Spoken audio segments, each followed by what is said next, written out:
মেয়েকে সুন্দর করে সাজিয়ে অর্ধলঙ্গ পোশাক পরিয়ে সুন্দর করে সাজিয়ে ওই মেয়েটাকে একটা টেবিল চেয়ারে বসিয়ে শত শত পুরুষ তাকে দেখবে, তার হাতে একটা গিফট দেবে, আর ওই মেয়েটার একটা করে ছবি প্রত্যেকের মোবাইলে নেবে।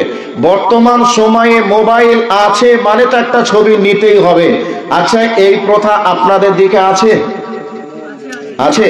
আচ্ছা, মনে করে নেন আপনার স্ত্রীর ছবি সুন্দর করে পোশাক পরে বসে আছে বা অর্ধলঙ্গ পোশাক পরে বসে আছে। এই অবস্থায় যদি আমি আপনার স্ত্রীর ছবিটা নিই, আপনি যদি পুরুষ হন, আপনার পুরুষত্ব পাওয়ার যদি থেকে থাকে, দায়ুস যদি না হন, তাহলে আপনি কি মেনে নিতে পারবেন? আমার বোনের ছবি হোক, আমার বইয়ের ছবি হোক, এক কথা আমার স্ত্রীর ছবি হোক, যদি আপনি মোবাইলে নিয়ে ওই আমার বোনের হোক আমার স্ত্রীর হোক মোবাইলের ছবিটাকে নিয়ে বারবার করে জুম করে যদি দেখেন, আর ছবিটা নিয়েছেন মানে আপনি দেখবেন এটা চূড়ান্ত ফাইনাল, তাহলে আমি ভাই হিসাবে, আমি স্বামী হিসাবে আমার ভিতরে যদি পুরুষত্ব থাকে, তাহলে আমি যদি দায়ুস না হই, তাহলে আমি কি এটা মেনে নিতে পারবো? কোশ্চিন কালেও না। কিন্তু আমার স্ত্রীকে প্রথম দিনে বিবাহ করে নিয়ে আসলাম, বাসর রাত্রির পরে রাত আমরা বলি ওলিমার অনুষ্ঠানের দিনে, ওই দিনে মেয়েটাকে সুন্দর করে একটা সোফার উপরে বসিয়ে সুন্দর করে পোশাক পরিয়ে, মাথায় তার কাপড় নেই, একেবারে গলা পর্যন্ত খালি, এই হাত পর্যন্ত খালি, এই অবস্থায় মেয়েটাকে সুন্দর করে পোশাক পরিয়ে দিয়ে এবার বসে আছে। মানুষজন তাকে নানান দিক থেকে নানান কথা জিজ্ঞাসা করছে, আর তার হাতে একটা গিফট দিচ্ছে, আর তাকে তার কাছ থেকে একটা করে ছবি উঠিয়ে নিচ্ছে। তাকেও মন ভরে কয়েকবার দৃষ্টি দিয়ে তাকে সুন্দর করে দেখছে। আচ্ছা বলুন তো, এই দেখাটা কোন দৃষ্টিতে দেখছে? ওই পুরুষটা একবার হলেও সুন্দর করে পোশাক পরে মেয়েটা যদি সেজে বসে থাকে, একটা পুরুষ মানে ওই মেয়েটাকে দেখে তার অন্তরের ভিতরে খারাপ ধারণা আসবে কি আসবে না? যদি বলেন আসবে না, তাহলে আপনাকে জানতে হবে আপনি মানুষ না হয় হিজড়া, আর না হয়তো আপনি ফেরেশতা, দুটোর মধ্যে একটা আপনাকে হতেই হবে। আর যদি বলেন না হয়, তাহলে জানতে হবে আপনার ভিতরে পুরুষত্ব আছে, আর পুরুষত্ব যদি আপনি না থাকে তারপরেও যদি বিবাহ করেন, আপনি বিবাহ করলে আপনার স্ত্রী ভাত খাবে না, জরিমানা দিয়ে জমি বেচে টাকা দিয়ে আপনাকে বউ ছাড় করতে হবে। সম্মানিত উপস্থিতি, আমাদের দেশে এই প্রথা চলে, আপনাদের দেশেও নিশ্চয়ই এই প্রথা চলে। এই প্রথার জন্য রাসূল করিম সাল্লাল্লাহু আলাইহি ওয়াসাল্লাম বলেছেন যে এই মেয়েটার ব্যাপারে কথা বলেছেন, যে মেয়েটা মুখে তার শরীরে এমন কিছু জিনিস মেখে গেল পুরুষের পাশ দিয়ে, পুরুষের অন্তরের ভিতরে রেখাপাত তৈরি হলো, পুরুষের মনের ভিতরে তার একটা অসসাদ তৈরি হলো, ওই পুরুষটা ওই নারীটার জন্য রাসূল বলেছেন ব্যভিচারিণী, ব্যভিচারিণী। এই কথাটা রাসূল তিনবার বলেছেন, ব্যভিচারিণী, ব্যভিচারিণী, ব্যভিচারিণী, অথচ এখনো সে বিবাহ করেনি। এ কথা রাসূল করিম সাল্লাল্লাহু আলাইহি ওয়াসাল্লাম ওই মেয়েটার জন্য তিনবার বললেন। আচ্ছা বলুন, কিছু শরীরে ইউজ করে তার মুখে কিছু ঠোঁটে লিপস্টিক লাগিয়েছে, মুখে হয়তো কিছু এমন জিনিস মেকআপ টিকআপ করেছে, তো এইটা দেখে যদি এ কথা পুরুষের ভিতরে মনের ভিতরে আগ্রহ এটা জাগে, মেয়েটা এমন কি মেখে গেল, মেয়েটাকে দেখে তো ভালোই লাগলো, মেয়েটা যদি আমার বউ হতো, এই ভাবনা চিন্তা অন্তরের ভিতরে যদি এসে যায়, তাহলে ওই মেয়েটাকে রাসূল যদি বিদ্যমান বর্তমানে থাকতেন, তাহলে রাসূল এই মেয়েটার ব্যাপারে কি বলতেন? সম্মানিত উপস্থিতি, আমাদের সমাজে এমন মানে বেহায়াপনা চলছে, যার কারণে আমাদের সংসারে শান্তি নেই। আর আমাদের সংসার থেকে বা আমাদের মা স্ত্রীদের পেট থেকে, আমাদের বোনেদের পেট থেকে, আমাদের মায়েদের পেট থেকে আজকে ভালো সন্তান জন্মগ্রহণ করছে না, ভালো একটা কোরআনের কোরআনের হাফেজ জন্মগ্রহণ করছে না, আর আজকে একটা ভালো দিনদার আলেমও জন্মগ্রহণ করছে না। এবার আপনাদের প্রশ্ন থাকবে যে মাওলানা, তাহলে যে সমস্ত আলেমগুলি জন্মগ্রহণ করছে, নিশ্চয়ই যে পেট থেকে আলেম জন্মগ্রহণ করছে সে মায়ের পেটটা 100 ভালো বলেই সেই মায়ের পেট থেকে আলেমের জন্ম হয়েছে, সে মায়ের পেট থেকে হাফেজের জন্ম হয়েছে। হাজারো বাপ আজকে আলেমের বাপ হবো বলে চেষ্টা করে, কিন্তু হওয়া সম্ভব হয় না। হাজারো যুবক আজকে ভাবে আমার ছেলেকে হাফেজ বানাবো, বড় আলেম বানাবো, তারা চেষ্টা করার পরেও ব্যর্থ তারা হচ্ছে কি হচ্ছে না? সম্মানিত উপস্থিতি, আপনাদেরকে এখানে কয়েকটি কথা বললাম। এবার আপনাদেরকে একটা আলাদা সাইটে নিয়ে যাওয়ার চেষ্টা করছি। কেউ বিরক্ত হচ্ছে নাকি? ছেড়ে দেব?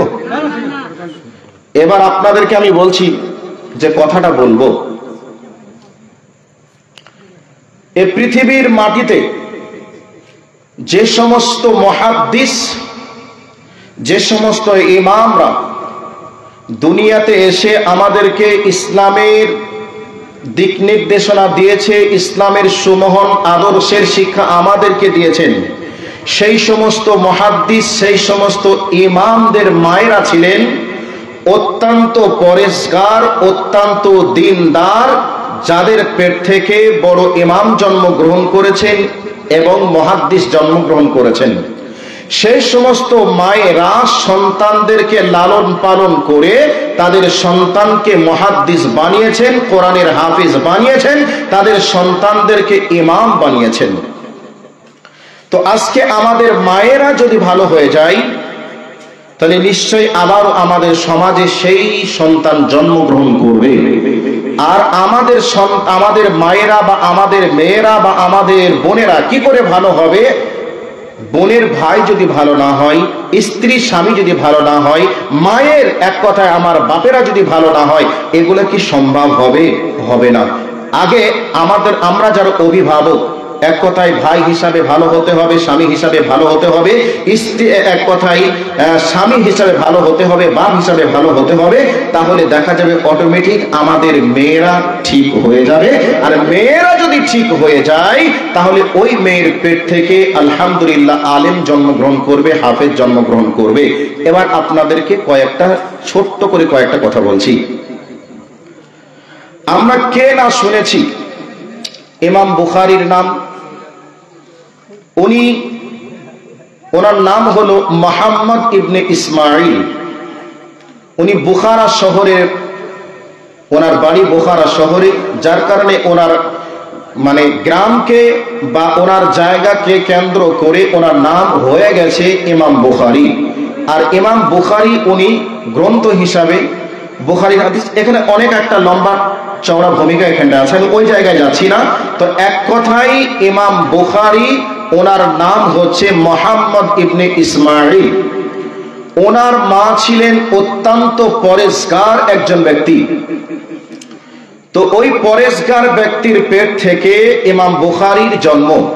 তো ইমাম বুখারী রাহিমাহুল্লাহ তিনি জন্ম যখন গ্রহণ করেন, ওনার বাপ তখন দুনিয়াতে ছিলেন না। এক তারিখে প্রমাণ করেছে যে ওনার বাপ ছিলেন। ওনার যখন 2.5 বছর বয়স, তখন ইমাম বুখারী জন্মগ্রহণ করেন। যখন 2.5 বছর বয়স, তখন ওনার বাপ মারা যায়। তবে নির্ভরযোগ্য সূত্র থেকে যেটা জানতে পারি, তিনি যখন জন্মগ্রহণ করেন তখন ওনার বাপ মারা যায়। এতিম হয়ে উনি জন্মগ্রহণ করেছিলেন। এবার এতিম হয়ে জন্মগ্রহণ করেছিলেন, তা আবার চোখে অন্ধ।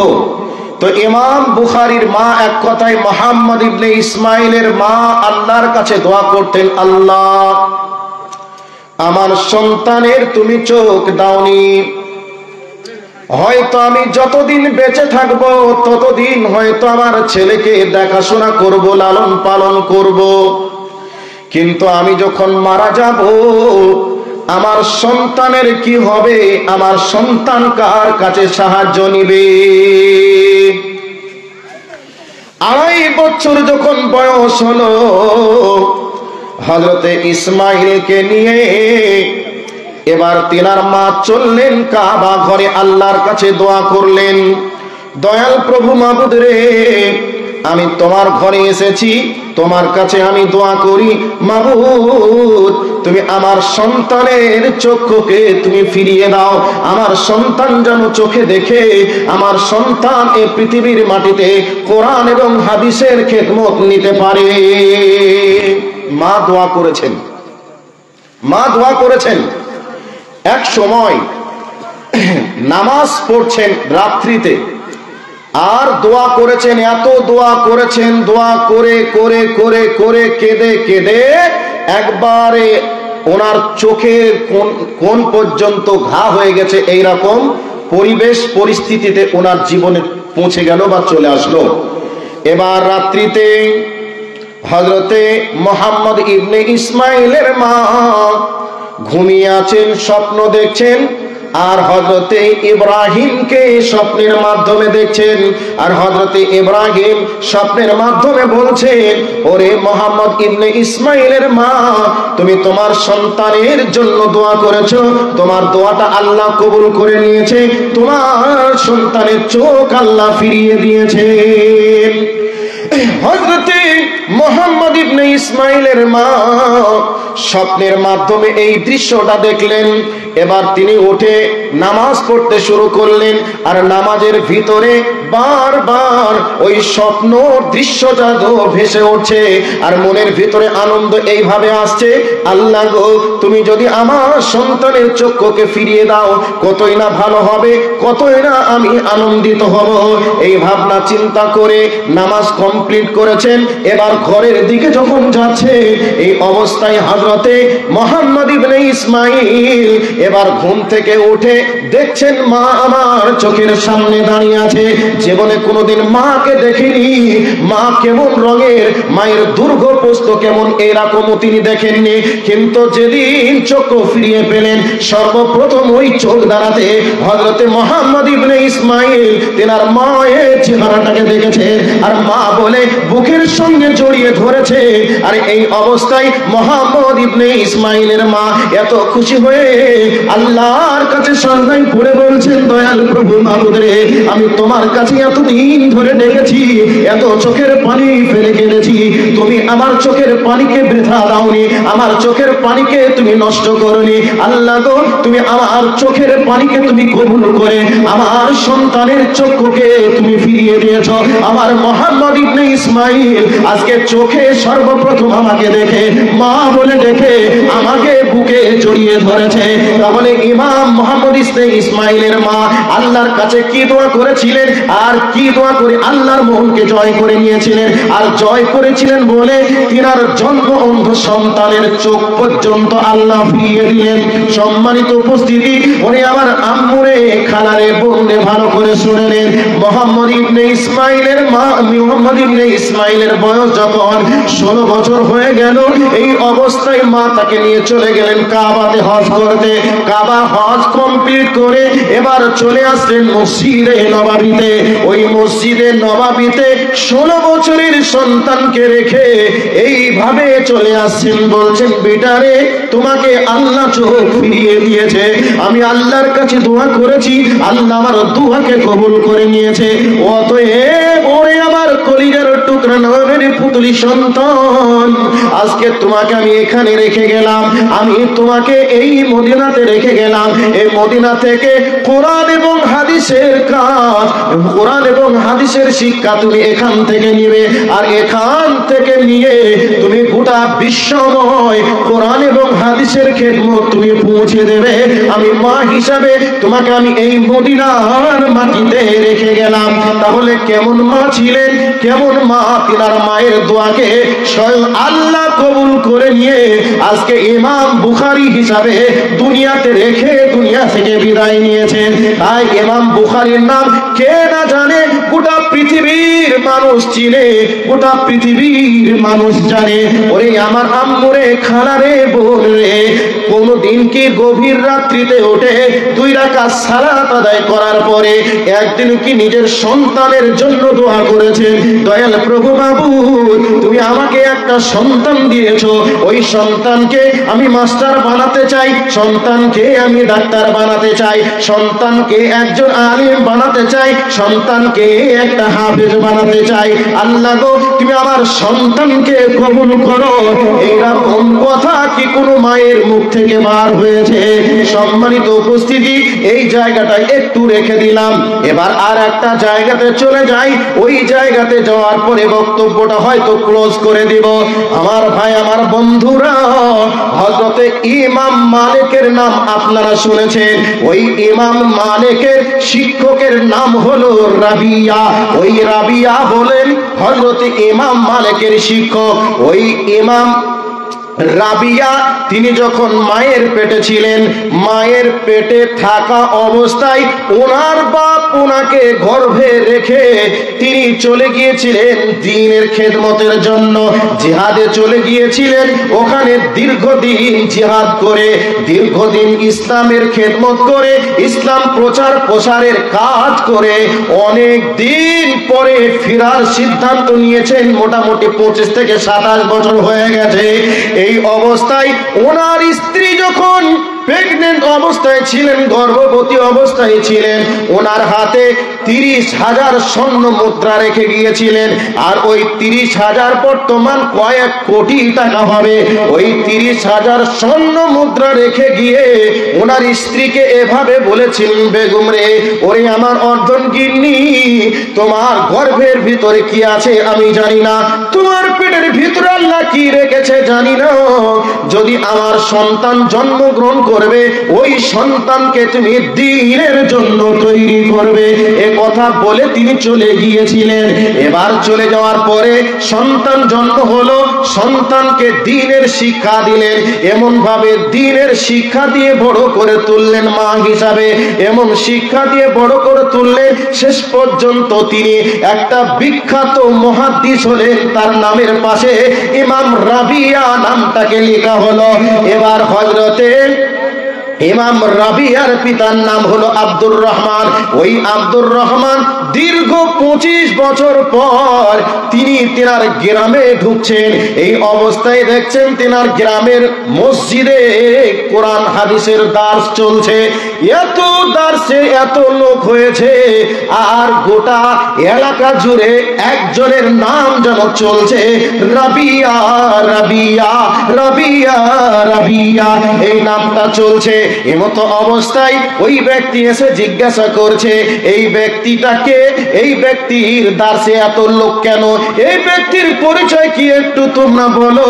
ওই ব্যক্তির পরিচয় দেওয়া হলো, এই ব্যক্তিটা কেউ নয়, এই ব্যক্তিটা হলো আমাদের গ্রামের একটি সন্তান, যার নাম হলো রাবিয়া।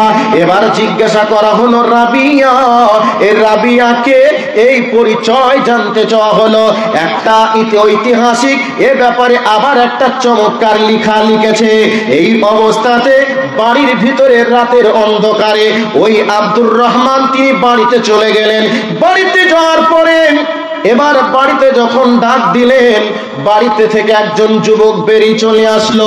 ওনার মনে মনে ধারণা হলো হয়তোবা আমার স্ত্রী আমার খোঁজ করে অপেক্ষা করে দীর্ঘদিন থেকেছেন, যখন পাননি তখন হয়তো বিবাহ করেছে, এইরকম চিন্তা চলছে, এইরকম গবেষণা চলছে। এই অবস্থায় তিনি বলছেন, এ বাড়িটা কার? এ বাড়ি হলো আমার। কে বলছে যে বাড়ি হলো যে আপনার? তার পরিচয় কি আছে? এই বাড়ির যিনি মালিক তিনি দীর্ঘদিন হয়ে গেল এই এলাকা ছেড়ে অন্য জায়গায় যেন চলে গেছে, তবে ওই ব্যক্তি আর দেশে নেই। এইরকম ভাবে কথোপকথন চলল। শেষ পর্যন্ত ওনার স্ত্রী স্বামীর কণ্ঠের আওয়াজ শুনে বুঝতে পারলো ইনি হলেন আমার স্বামী। পরিচয় হয়ে গেল। রাতের বেলায় জিজ্ঞাসা করছে বিবিকে, বিবি, আমি যে 30,000 স্বর্ণ মুদ্রা রেখেছিলাম, ওই 30,000 স্বর্ণ মুদ্রা তুমি কি করেছো? তো বলছে, আমি কি করেছি, আগামী কাল ফজরের নামাজ তুমি মসজিদে গিয়ে পড়বে, আর ওই মসজিদে গিয়ে তুমি দেখবে আমি তোমার 30,000 স্বর্ণ মুদ্রা আমি কি করেছি। শেষ পর্যন্ত তিনি মসজিদে গেলেন, যাওয়ার পরে তিনি দেখলেন ওই ইমাম রাবিয়া, ওই রাবিয়ার দার্সে এত মানুষ হাদিসের দাস গ্রহণ করছে। শেষ পর্যন্ত বাপ বিটাই পরিচয় হয়ে এবার বাপকে পাশে বসিয়ে তিনি দাস দিতে শুরু করলেন, জনগণকে পরিচয় করিয়ে দিলেন ইনি হলেন আমার আব্বা। ইনি দীর্ঘদিন চলে গিয়েছিলেন মানে দিন ইসলামের প্রচার ও পোস্টিং এর কাজে, কাজে আমার আব্বা আজকে বাড়িতে এসেছে আর আজকে এসে আমাদের সঙ্গে এই পরিচয় হলো। তাহলে মা কেমন ছিলেন, যেই মায়ের পেট থেকে কি সন্তান জন্মগ্রহণ করেছে, আর ওই মা কতটা আল্লাহর ওলি দিনদার পরেশগার ছিলেন বলে ইমাম রাবিয়ার মতো একটা ইমামকে তিনি প্রচেষ্টার মাধ্যমে তিনি তৈরি করতে পেরেছিলেন। সেই জন্য আমি আপনাদেরকে বলতে চাই, মায়েরা সিদ্ধান্ত গ্রহণ করবে ছেলেদেরকে কি তৈরি করব, ডাক্তার নাকি মাস্টার নাকি আলিম, এর পিছনে মায়েদেরকে শ্রম দিতে হবে। বাপ যারা তারা তো ইনকাম করার জন্য, কাজ কাম করার জন্য দেশ বিদেশ গ্রামগঞ্জে বিভিন্ন জায়গায় তারা দায়িত্ব পালন করবে। তো বাপের দায়িত্ব আলাদা, মায়ের দায়িত্ব আলাদা। মা যদি ইমানদার হয়ে যায়, মায়ের ফ্যাক্টরি থেকে যে বাচ্চা, মায়ের গোডাউন থেকে যে প্রোডাক্ট বার হবে, মায়ের পেট থেকে যে সন্তান বার হবে,